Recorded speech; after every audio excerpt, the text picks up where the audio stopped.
Our mind is literally limitless. There is no limit to what you can do if you master your mind. If you have a doubt, just watch some videos of Shaolin Kung Fu monks. They break metal with their heads.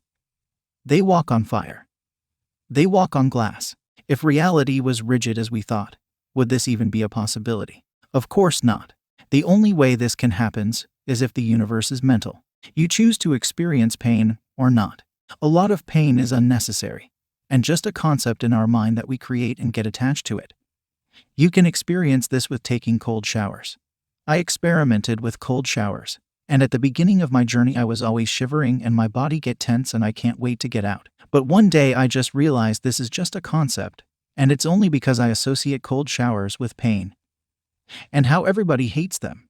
And I just decided that water is not cold, that everything is just a perception of the mind, and that all feelings of pains, cold, hot are all experienced in the mind. And I swear it's like I switched a button. I didn't feel any cold and stayed there for like 20 minutes at 4 a.m. in winter. You can change your life situation and transform your life simply by paying attention to the three main aspects that create your reality: how you think, feel, and act. First of all, we should start by the fundamentals, the underlying realities of all things material and immaterial, which is energy. Everything is energy. Whether it's money, fame, women, your semen, everything is energy. Energy cannot be created nor destroyed. It can only be transformed and transmuted. Therefore, everything we want or desire is already here. And what makes the form seems different is but the frequency at which they vibrate. The material being gross and vibrating relatively slow, and the spiritual immaterial vibrating at a high speed. This explains why we can only perceive 1% of the reality around us, since it is vibrating at such a high speed. We cannot perceive it in our current vibration, and that's why yogis and monks are able to tap into higher state of consciousness, thus experimenting things that would seem to the average human being as miraculous, because they rise their vibration at such a high level. Now that we explain the basic of it, and that the underlying truth is that everything is just energy, and that everything that ever was and ever will be is already there, let's talk about how we actually create our reality with our mind, where all our experiences stem from. The mind. When you perceive something, where do you really perceive it? The mind. When you feel an emotion, where do you experience it? The mind. When you fall in love or experience joy or blissfulness, what triggers those chemicals? The mind. Everything happens in the mind. But don't mistake the mind for the brain. The brain is but the physical manifestation of the mind. It is like the TV broadcaster. If it is broken, the signal is still there. It's a very simple concept to grasp once you take the time to analyze it. When you truly understand that all is mind, that the universe is mental, your life will begin to feel more and more like a lucid dream and fluid, and you will begin to move into those higher states, into which those mystics are able to do miracles. And I insist on the word understanding, because I see a lot of people just watching the movie The Secret and not understanding the concept behind it, and just forcing themselves to believe the law of attraction, and force themselves to believe that they are indeed the creator of their reality.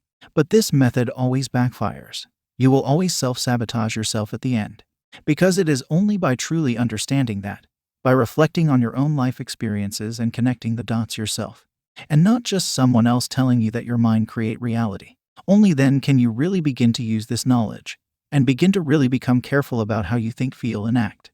Because if it is just a belief in someone else's experience, there is no depth to it, and you wouldn't take it very seriously.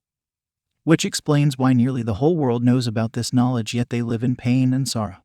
Because it's just an empty belief, mere information that is not analyzed nor understood. This is true with any concept in life. Only when you take the time to study it, relate it to your own experience, and use your critical thinking can you truly grasp it. Now, to conclude this video, I want to talk about how retaining your seed give you more abilities to control your mind, which implies controlling your reality, following the truth that everything is energy, and that the only difference between all the forms are the degree at which they vibrate, and that the higher you vibrate, the more access you have to spiritual dimensions, and the more control you have over the physical reality, which is the lower plane. Then we can understand why all the mystics are often celibate, or even if they happen to be married, they have a very strict sex life and only have sex to procreate. Because semen is the most potent energy we have. It is the essence of existence.